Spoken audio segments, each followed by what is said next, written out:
Type F7 and F9 diesel locomotive, the final development of General Motors' classic bull-nose design, also called bulldog design sometimes, was built in 1957, and although designated F for freight, passenger versions were never built. You know why they were called F units? Because the engines had 14,000 horsepower. Yeah, built as a freight unit or in a body 4 feet longer, incorporating a steam heating boiler. They made major inroads replacing steam on freight with the F7s, following one from the very similar pre-war F3s. Yeah. Using the upright 56-7B engine and later the 56-7C engine, the F7s and F9s were sold as A units with a cab of B booster without cabs. Normally to be found as an A plus B formation or 2 seats back to back. In later years, locomotives would also be included in formations with other types. Available with different gear ratios, it proved to be a truly mixed traffic locomotive, handling every type of traffic from the heaviest freights to fastest passenger trains, proved by sales of 3,681 F7s to 49 different U.S. railroads and 301 FP7s. By the time the F9s were built, the market for car body locomotives had almost dried up, as railroads chose hood versions for easier maintenance. Many Fs were traded in for newer GM models as parts could be reused. You know, I could have said that better myself. That was beautiful. Oh! I'm sorry, I didn't see you there. We were just doing. This is just.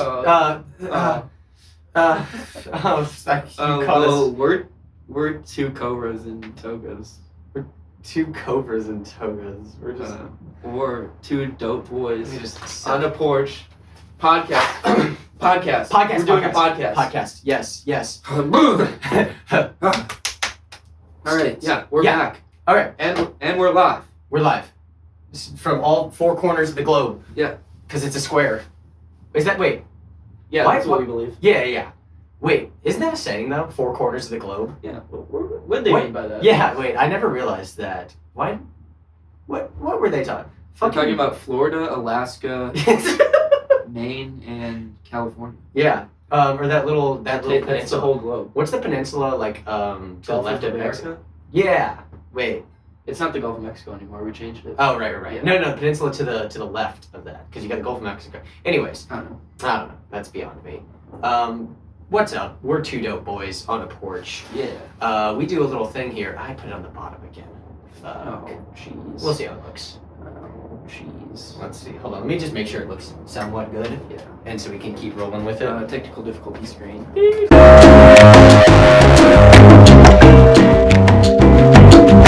We're gonna have it cut back, and we're just like breathe really heavy, like we just ran away from something. Yeah. Okay. 3.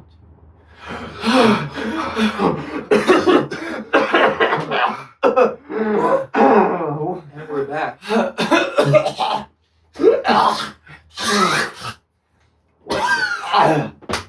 Oh god. Yeah, we're back. We're 2 dope boys on a porch. Once again.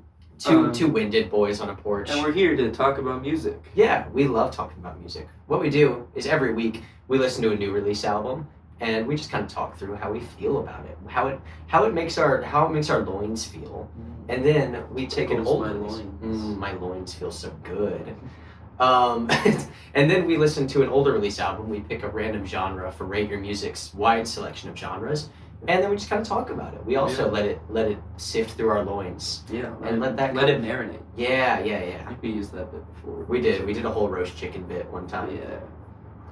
But yeah, what do we have in store for this week? Today we have a very special week because this is our first time reviewing an album in the year 2025.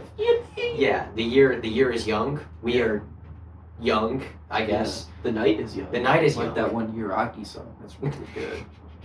Check that out. Check out Yuragi. That song is really Night good. is young. Is that the one? That's the one with. It's got like the red and blue background with like the lady on it, right?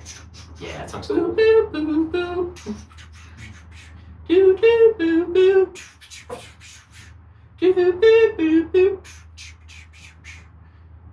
Yeah, now you don't have to check it out because you got it right here. Mm-hmm. But yeah, we're going to be talking about, I think, you want to just get into it? Yeah. Let's rip it.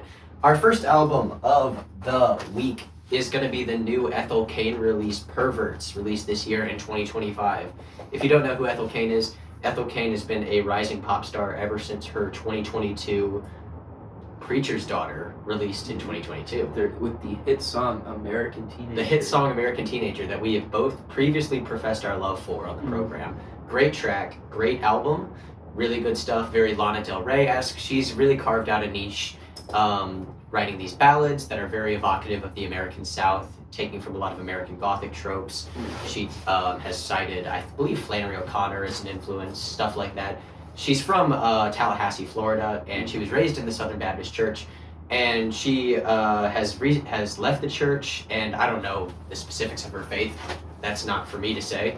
I don't know her. But she is, also, excuse me, her real, Ethel Cain is the project name. Her real name is Hayden Silas. You got the last one because it's got an a lot.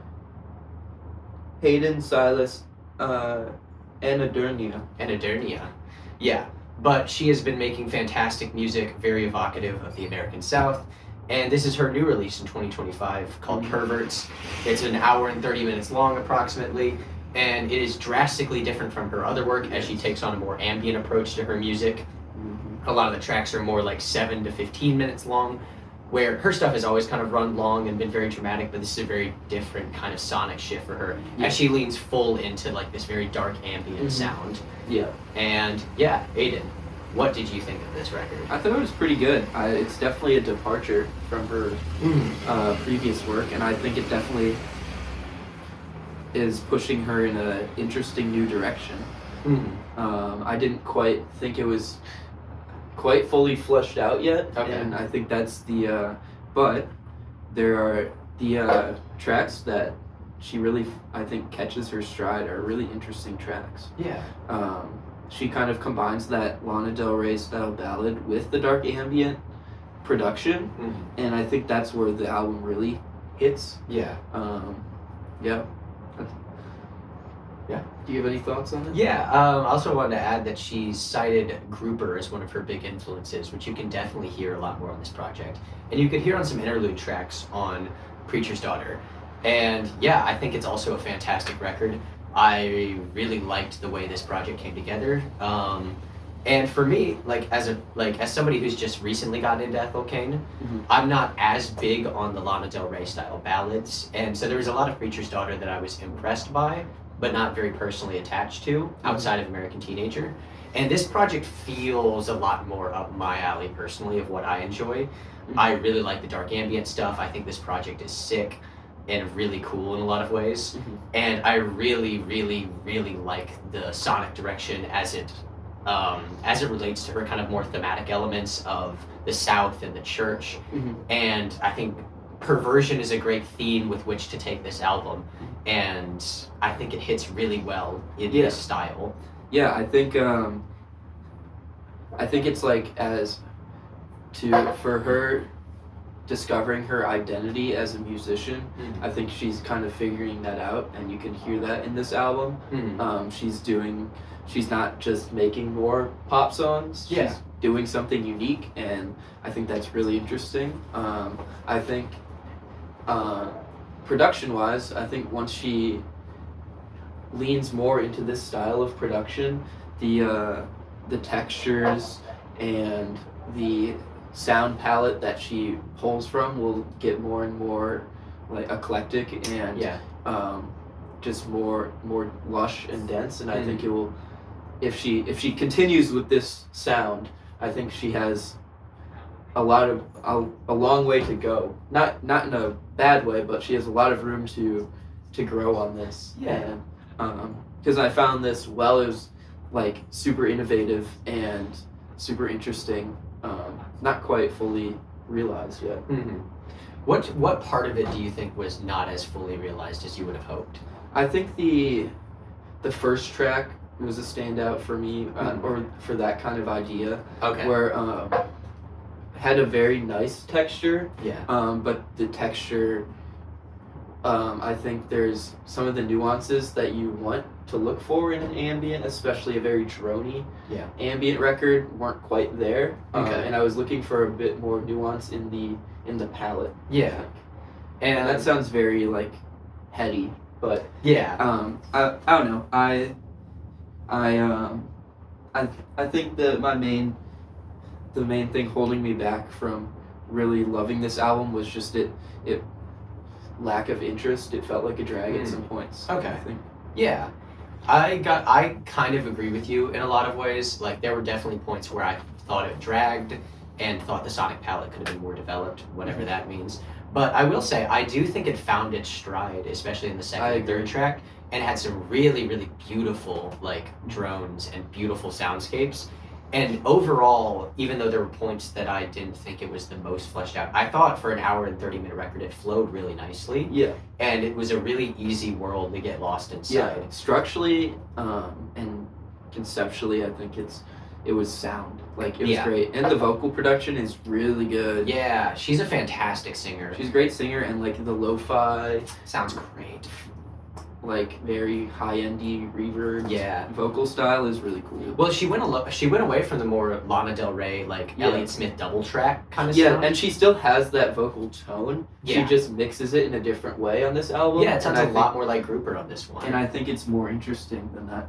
I mean, we've heard that sound a lot. Yeah. And this is like a cool take on it. Mm-hmm. And I feel like it accentuates the oddness and beauty of her voice, because she has such an interesting voice in that it's very classically trained. She talks about, like, growing up in choir and singing her whole life. So it has a lot of that very practiced, like, it's a very controlled voice. Mm-hmm. She clearly has a lot of she clearly has a great grasp on her range and her chops. Yeah. But this kind of, like, production kind of brings out some oddities of her voice that I really, really love. Yeah, she doesn't overcorrect. Yeah. She leaves a lot of, like, the good mistakes in, I guess. Mm. And not really mistakes, but just, like... Just the natural beauty of her voice, I'd say. I mean, try to perfect it. Yeah, I'm also on the record as really liking imperfect voices, and that's something that I struggle with the ballad genre in general, is it's a very... We'll get into this later with our next album, but I personally don't love pop voice, and it's harder for me to get into. And this vocal style really helped me enjoy this record more than I enjoyed Preacher's Daughter. Yeah. What did you think of this album as a whole? I really loved this album as a whole. Like, I don't think it's my favorite album ever, of course, but I thought it was a really, really interesting, great project. I really loved what it did thematically with Perversion. Yeah. And it expands a lot on her last record. I'm not into all the lore. I've never really been into all album lore. It's a little bit too daunting for me, but it was very, very storytelling influence. There was a lot of very dramatic set pieces in that one. And in this one, I just kind of really fixated on the idea that kind of gets mulled over throughout the tracks, on the idea of the closeness between perversion and love, and about how entangled those can be when you are in an obsessive relationship, or where you put your trust in something like the church that is not worthy of that trust, and it betrays that. And how easily something as beautiful and intimate as love and trust can quickly turn into this, like, twisted, gnarled version of that. And I think sonically she captures that really well, and she has a lot of really cool tracks. I forget which one it is. I think it's House of Psychotic Women, where she just kind of repeats the phrase as, like, her voice gets more and more mangled by distortion, like, I love you. And I think it just really hammers that idea home that I found very, very moving. Like, for it related to my own personal experience with the church, and also her own personal story that I don't know as well, but just the idea of a trans woman being stuck in a Southern Baptist church. It's pretty horrifying. Yeah. And it's just wonderful to hear art about that. It means a lot. What was your favorite track?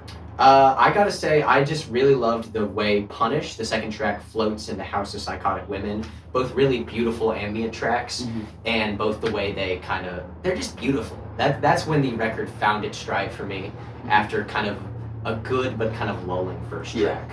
Yeah, I gotta go Vacillator. I think it was the most unusual ballad on the album, and I thought it was the most interesting and unique. I really enjoyed that track. Yeah, and I'm gonna add on that we both really enjoyed Amber Waves, the kind of hit, I guess, if you want to call it, from this record. Really good track. It needed one like that. It's an hour 30. It's also a great outro. It kind of, like, really, really lasts a while. Yeah. But it's a great fade out to the record. I gotta say, she's great at sequencing. This was true of Preacher's Daughter. She's made these very longer records feel very, very cohesive and nice. Yeah, And- what's your rating for this bad boy? Oh, let me give this bad boy a strong check. This is a great record, absolutely worth checking out. Ethel Cain's an artist that is worth knowing about, and it's one that I think I think this is kind of your main argument of it, but it's one that leaves a lot of excitement for the future. Yeah, and what was your rating? for that exact reason, I'm giving it a 3. Excited for more Ethel Cain. Excited to see where this sound goes. I think I could see myself absolutely loving the next record. Okay. So, Yeah. Cool. All right. Do you want to move into our next album? Let's move into our next excited. album. This is your baby. This is your pick. Yeah. You wanna introduce the folks at home to this record? Yeah. So our random genre this week was I forgot to recommend Ethel Cain. Recommend it. Oh, Go listen to it. Go listen to Sick. Ethel Cain. Yeah. Also, sorry to ruin your flow. I just want to say, fuck. It's really cool to see an artist as big as Ethel Cain have such excellent politics Yeah. and yeah. be as unflinching in those excellent politics, Mhm. and to have that reflected in her art and her public persona. She's been very, very open about her kind of leftist politics Mhm. and her critical support of queer and trans folks. Yeah, also making the music that she wants to make, because Yeah. a lot of her fans were very turned off by this album. Mm-hmm. And I think that I don't know, she kind of changed her whole audience with this album, Yeah. which was a cool thing for her to do. I mean, It's incredibly it's cool not to see. it's not easy to be Mhm. go from being a pop star to making dark ambient music. Yeah. Because you're gonna lose a lot of your fan base. Right. And this record isn't like a Uboa record, but it is a challenging listen. And it is cool to see her not just make American Teenager 10 times again. Yeah. And do something exciting and brilliant. And even if it's not the most perfect record in the world, it's just exciting to see Yeah. a young artist kind of express herself in such a fun way. All right. All right, now on to your record. Yeah. So we got glitch pop. Glitch Uh-oh. Pop. And so I picked the 2005 classic, "Speak for Yourself." Boom. By Imogen Heap. Imogen Heap is a kind of indie, independent, she's probably signed, but pop star from the early 2000s. She's from UK, I think. UK. Maybe? I don't know. I think so. She's not from America. She's from Europe. It's cool that we were we didn't need to write down a description here because we've got this one. Yeah, no, she's from Europe. She's of the earth, I believe. And she is just super influential in terms of anything interesting that's gone on in pop. Yeah. Since 2005 when this record was released. Mhm. She recently did a interview with FK Twigs, and FK Twigs cites her as a huge influence. I know Charlie XCX, I think, cites her as a big influence. Even if she doesn't cite her, it's so It's from the apparent, music, yeah. it's very apparent. She's she's 15 years ahead of the curve in terms of what pop music sounds like. So yeah, it was an exciting one to finally dive into, at least for me, because I've always heard about Imogen Heap through pop music, and then also through the Lil B samples, and the Clams Casino beats, but and ASAP Rocky beats as well. But yeah, it was. She also has there's some classics on this album with the Headlock, and then You want the sheet?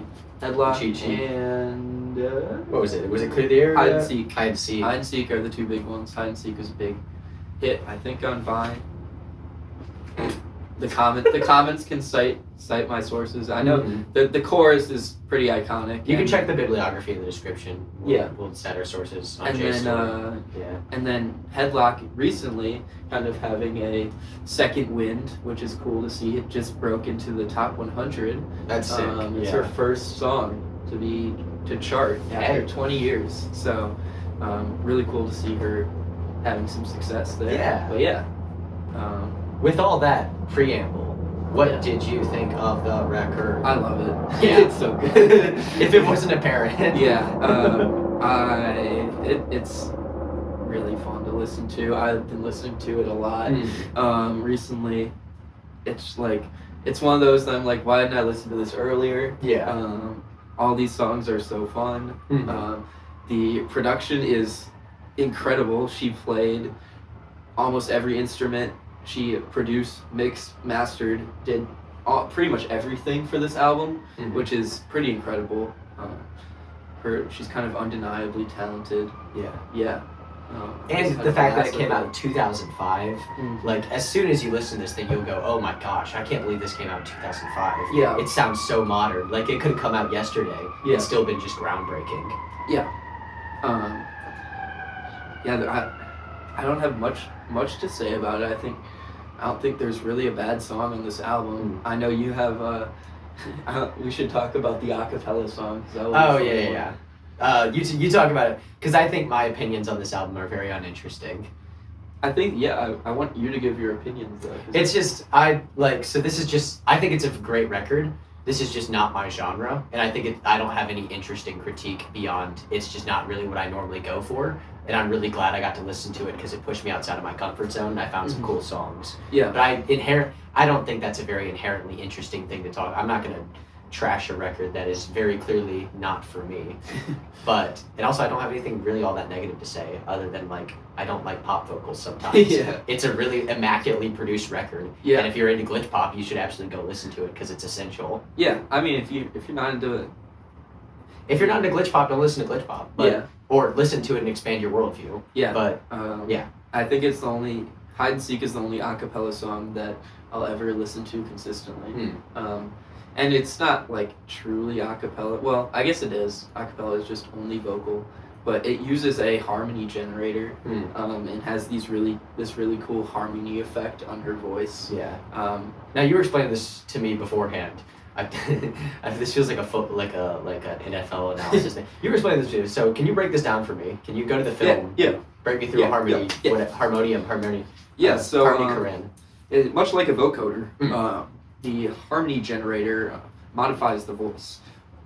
Yes. With a vocoder, it turns the voice and synthesizes a wave out of the voice, and that signal can then be mixed back in to create the vocoder effect, the robotic synth-like effect that you get from the vocoder. With a harmony engine, you are taking the vocal and making copies of it, and pitching those copies to create chords using pitch shift as well as format shift, which format shift pitch shifts it but makes it sound more human, or it doesn't pitch shift it makes it deeper or higher. I don't know. Yo! Boyz on the porch. Dude, is that Nolan? Wait, say something for the people. He said hello, people. He loves the people. He loves the people. Did you just knock the mic off? All Bye, right. Nolan. Bye, Nolan. I was trying to hit my best Joe Rogan impression, and I remembered I don't think I've ever seen a clip of Joe Rogan. I can't remember the last time. Second technical difficulty. But yeah, what is all those fucking dumbass dudes like? Dude, no way. That's crazy. That's what I was waiting to hit that. Yeah, Dude, so no way. Or like fucking I'll be like Pat McAfee just like standing and just like gripping the desk and then saying some really homophobic, stupid, racist shit. I'll never understand why people like Pat McAfee. Yeah, he's just like I mean boring. Yeah, he's really boring and misogynist. Like, oh, that's so clever and funny. Like, oh look, he called Caitlin Clark a bitch on television. He's so edgy and funny. Like I hate Pat McAfee. And he wasn't even a good kicker. He was That's the only part of it I do get, is that he was like kind of a fun player to watch. But like there are plenty of bad. Yeah, because he sucked, yeah. But there are plenty of fun players to watch that have shitty politics that I never want to listen to speak. Crazy transition. Yeah. From vocoder to talking Pat McAfee, yeah. But just because an athlete's cool doesn't mean you have to want to listen to them say misogynist shit.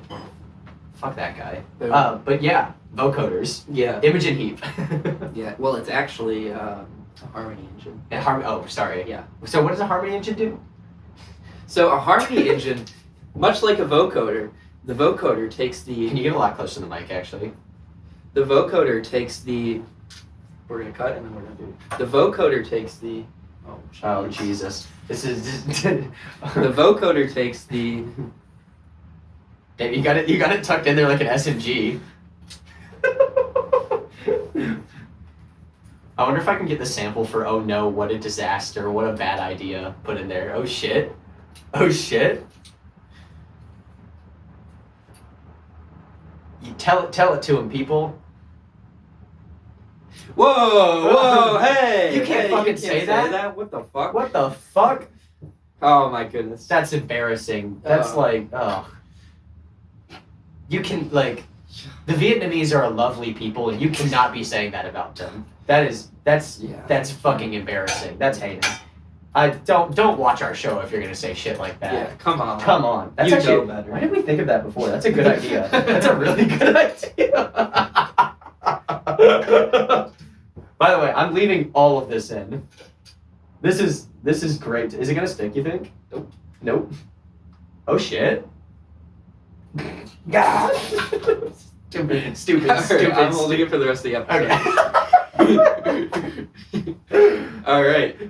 So a vocoder, much like a synthesizer, takes a vocal signal and synthesizes it into a waveform, which then can be mixed in with the vocal signal to create the kind of robot effect that you hear in such acts like Daft Punk. Well, a harmony engine takes the vocal and makes copies of it, pitching and format shifting them so that it creates chords. And with that, you can play around with that and make different chords. And that is how Imogen Heap gets the cool effect on hide and seek. Yeah. Thank you. Yeah. So, I don't know, you don't listen to much glitch pop. So, No, I don't listen to much glitch pop. I'm interested to hear, like, I don't know, influence-wise, where do you... I mean, Imogen Heap's very influential. Yeah. Where I know we've talked about FKA Twigs. Do you hear any other influence in Imogen Heap? Yeah. Let me take the SMG from you. Oh, it's in your pocket. I got you. Okay. Oh, thank God.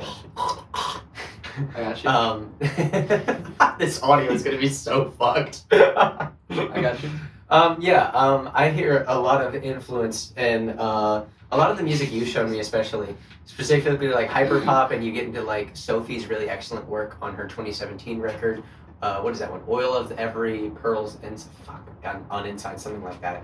And I think there's a lot of really cool influence, like in that sort of genre, and also in Charlie XCX work, specifically in her Untitled record from I believe 2016 and her 2015 EP Vroom Vroom. And I really love the way you can hear all that influence. I think it's really lovely. And I think you can't literally listen to this Imogen Heap record without really thinking, damn, it's incredible that she made this in the year of our Lord, 2005. That's my thoughts on it. Yeah. What was your favorite track? Did you just put your mouth up to the elbow? No. Okay. I was trying to stabilize it. What was your favorite track on the Speak Now, Forever Hold Your Peace by Imogen? the Miranda Rights by Imogen Heap. My favorite track on the Imogen Heap record was the 10th track, I Am in Love with You. It had a really nasty synth line. It was really cool, and it had my favorite hook in the chorus. So yeah. Aiden, what was your favorite track? My favorite track was Clear the Area. It's a trip hop style track.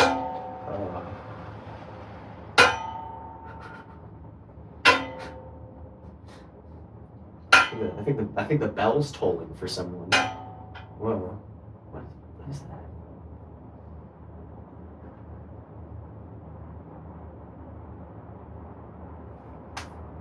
Yeah. Shit. Yeah. It's got trip hop influences, and it's just fun. It's got a great hook. I love that one. Yeah. Yeah. What's your rating on this bad boy here? This one's a pretty easy check for me, even though it wasn't my favorite record in the whole wide world. It's incredibly influential. It's really well made. It's beautiful, and it's so cool.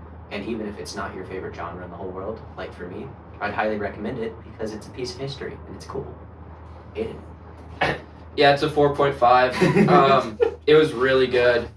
I love this album so much. That sounds like I was disingenuous. I do genuinely love this album, and I don't think anybody's gonna mistake you for being disingenuous from this. yeah, and I think that I would highly recommend everyone go listen to it like right now. Yeah. Yeah. All right. Now into our favorite segment, That would be Jack's tracks. Jack's tracks. Jack's sweet, sweet, sensual tracks. Do you want to go first? Or you want me to go first? I would love to go first because Okay. I'm very excited about my song. Go for it. Then. So my song is called. Did you pull it up already? Oh shit! Fuck! I got it. Let me. Oh. So my my track is "All Hail" by Prostitute. Prostitute. I don't know much about them, but they released their debut album, which we didn't get to last year. Maybe we'll get back around to it. But their debut album is called "Attempted Martyr." It came out last year, I believe, in October. And I believe they're a Detroit, Michigan-based noise rock band. And this song, "All Hail," is the second song on the album. It comes after, I actually forget what the first track was called.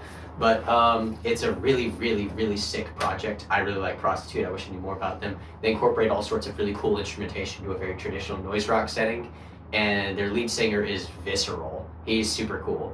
Or they're super cool, sorry. But they're very, very sick. I love this band.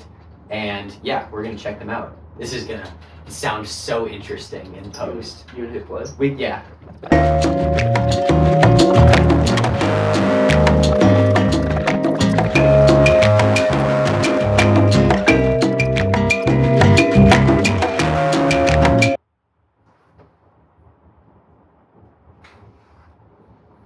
Yeah, that was "All Hail" by Prostitute.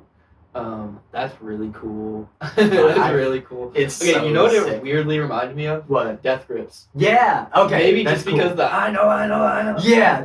His cadence is so cool. But like I don't know, it was very Death Grips. Yeah, Anyway. it reminds me a lot of Swans, particularly like Oxygen, like just the like continual droning bits and like also the way it'll just have like one shrieking instrument over the top of a guy just like going I know. It's so that's one of my favorite songs of last year. Yeah. It's sick. Rocks. Prostitute is so cool. Yeah. All the horn instrumentation they use is beautiful and interesting and weird. It's such a cool combination of shit. I fucking love that song. That record is incredible. It's definitely going to be in our end of the year thing. Yeah. And they are a band to look forward to for the future. They are incredible. Check out "All Hail" by Prostitute. Check out "All Hail" by All Prostitute. right, now we're gonna do a complete vibe switch. We're into the Aiden song. I've got "Red Bottom Sky" by Young Lean queued up. Now, Aiden, who's this Mr. Lean you speak of? So, many of you know Blade Okay. from our reviews of Cold Visions. You've heard of Blade. You've heard of Blade. You've heard of Echo 2K. Young You've heard Lean. of it, maybe even Ty Youngboy. Wait, what is it? Wait, Young Boy. What is it? What is NBA Ty Young Boy. NBA Ty Young. Wait, what's his name? Ty Boy Digital. Ty Boy Digital. And The Drainers are gonna kill me in my sleep. well, they're gonna meet you in Savin. They're gonna just. No, Young Lean is also a rapper, musician, does whatever he wants musically out of Sweden, with his own little collective called Sad Boys. Wait, he's not a drainer? No. Is he just drain adjacent? He's Drain adjacent. Okay, Yeah. okay. So he's Sad Boys is his thing. Okay. They are. So if you ever hear Blade say GTB SB, yeah, GTBSP. yeah, Okay.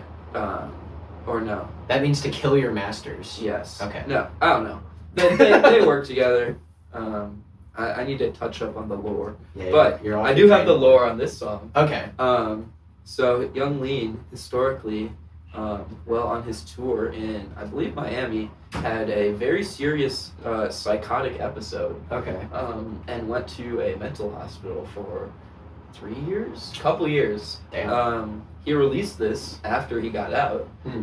and it sounds completely different than like what he was doing before then, Yeah, and shocker. also has a lot of themes about what went on during his psychotic episode.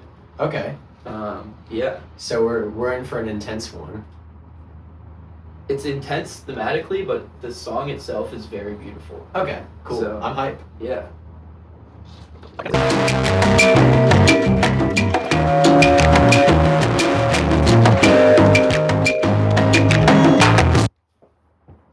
Oh, we're still going strong.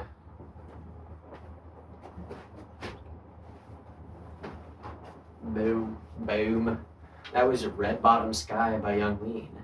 And that was a pretty neat track. From what the little bit I know about Young Lean, this is very, very different from what I expect from him. Yeah. And gotta say, not my favorite. This Really? is not a style I really fuck with. Like, it's a little bit too ballady for me. It's a little bit too repetitive. Mm-hmm. But I think it's very cool. The production's interesting. Mm-hmm. It's just not a style I typically get down with. Interesting.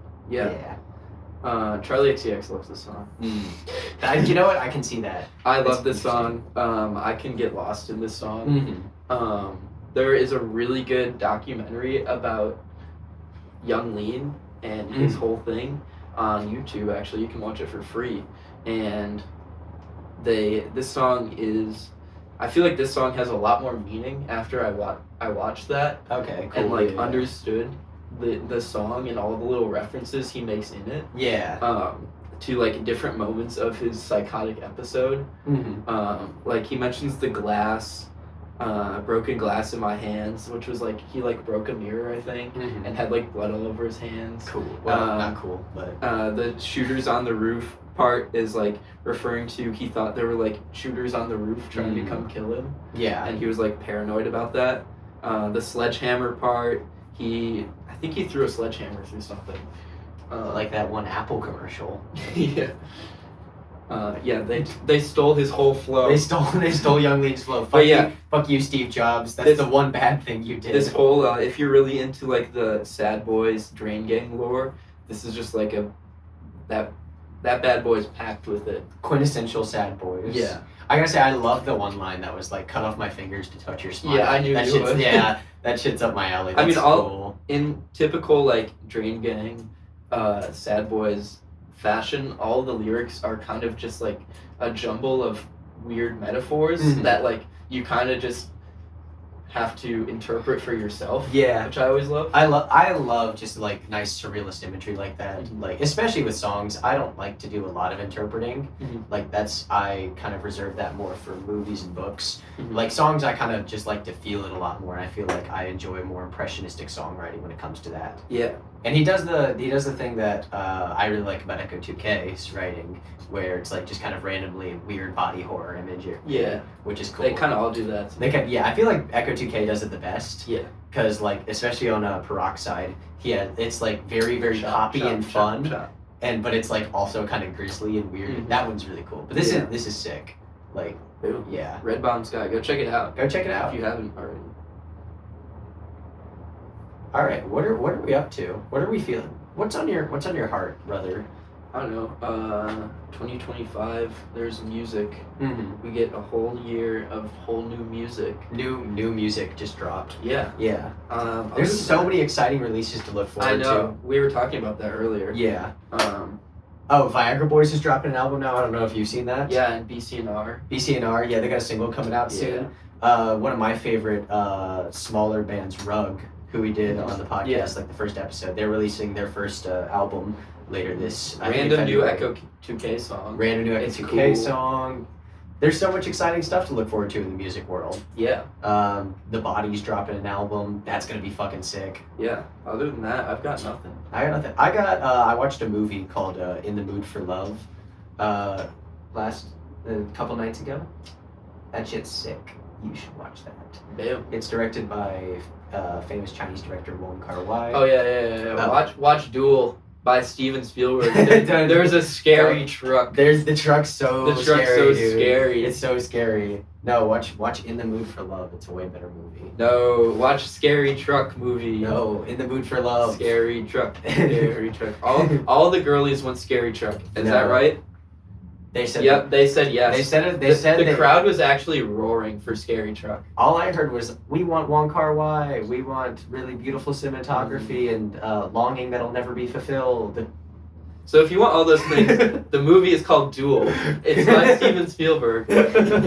But yeah, watch both of those. Those are, I didn't watch whatever. I watched that on my own, and it was just cool. oh my god, it was such a breathtaking movie. Like it was so cool. It was gut wrenching. Like it was what a great flick. Yeah. And the Steven Spielberg one's pretty goofy. It's pretty good. You liked it a lot more than I did. Yeah. But cool flick. Cool really good flick. shots. Yeah. All that shit. If you like movies or whatever, go watch a movie. Yeah, Steven Spielberg's good at the movies. Steven Spielberg does make good movies. Yeah. Yeah. Crazy Weird. thing about him. You're never gonna believe this about famed director Steven Spielberg. Yeah. Oh, I guess if we're talking about directors, we can just offer up a quick R.I.P. to David Lynch. Oh yeah. One of our greatest artists. It's a tragedy to not have. Well. Yeah. Yeah. It sucks. It's terrible. Go watch his stuff. Just remember. Yeah. All that stuff.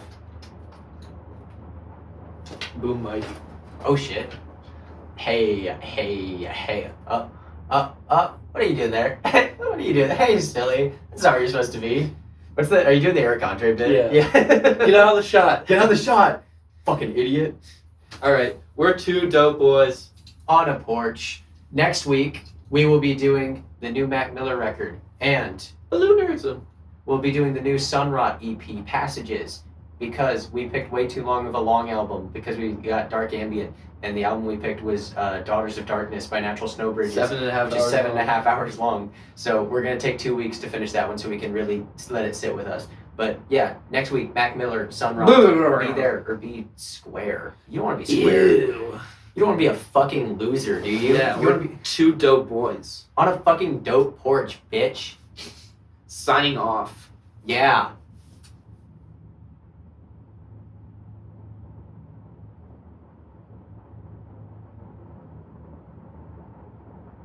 Where's the